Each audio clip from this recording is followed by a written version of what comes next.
Banyak orang bilang error paling sulit itu adalah pada baris kode, tapi bagi saya sendiri, error tersulit itu adalah rasa ragu sebelum kita mulai melangkah.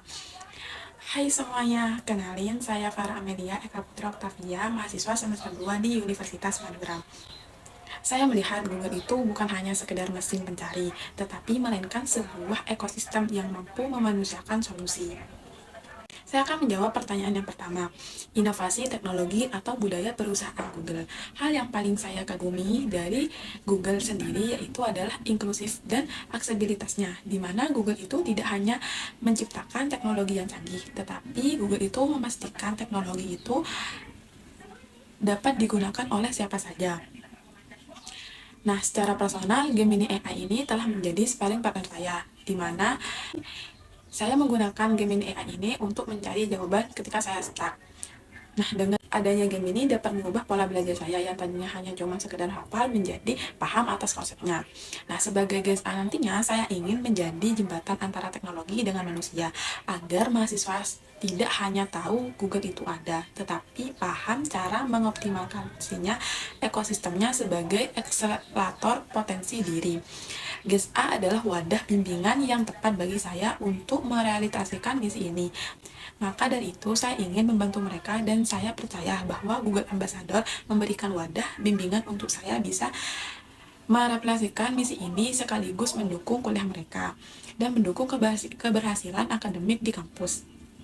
Yang kedua, kegiatan interaktif yang akan kamu rancang agar acara ini berkesan, mendorong interaksi siswa dengan teknologi Google. Mungkin untuk menghapus stigma bahwa teknologi itu membosankan, saya merancang acara The Church Artificial Stranger Hand, di mana kegiatan ini mendukung mobilitas dan kreativitas mahasiswa, di mana saya akan menggunakan bantuan Google Lens dan Google Gemini.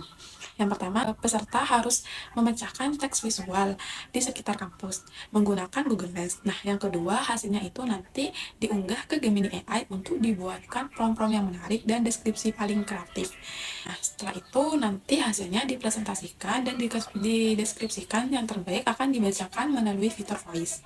Nah, dengan ini saya akan menunjukkan kalau alat-alat Google itu bukan cuma mengerjain tugas secara serius, tapi bisa jadi teman explore kita yang asik dalam keseharian kita. Nah, yang ketiga, masalah yang pernah kamu hadapi dan bagaimana kamu menyelesaikannya. Mungkin masalah terbesar saya itu bukan hanya tidak bisa dan tidak mampu, melainkan self-doubt yang memicu penundaan saya mengatasinya dengan melakukan mental reprogramming, di mana saya menggunakan aplikasi Google. Yang pertama, saya menggunakan Google Keep untuk menjadi wadah keberanian saya dan untuk menampung ide mental tanpa takut ditakuti atau tanpa takut dihakimi. Nah, yang kedua, saya menggunakan Google Calendar dapat mengubah motivasi saya dan mengubah keseharian saya menjadi disiplin. Nah, dengan transformasi dari dua aplikasi ini menjadi praktis yang ingin saya tuangkan sebagai GSA nantinya dengan alat-alat yang tepat. Kendala mental bisa diubah menjadi produktivitas. Nah, yang terakhir, momen paling berkesan dalam 3 bulan pertama saya nantinya sebagai GSA, saya ingin program yang saya rancang itu berjalan dengan lancar. Fokus utama saya bukan hanya membuat acara, tetapi melainkan melihat pergeseran cara kerja mahasiswa menjadi lebih efisiensi. Saya ingin melihat mahasiswa itu mulai menyadari bahwa teknologi bukan sekedar teori di kelas, tetapi melainkan alat bantu produktivitas sehari-hari. Pencapaian terbesarnya saya sebagai GSA nantinya ketika mahasiswa itu, terutama di Universitas Madura, menjadi lebih touch literal innovation dan mampu memanfaatkan ekosistem Google itu untuk mencapai efektivitas kerja yang produktif dan maksimal. I'm ready to be the bread Google's innovation, the University of Madura. Let's innovate together.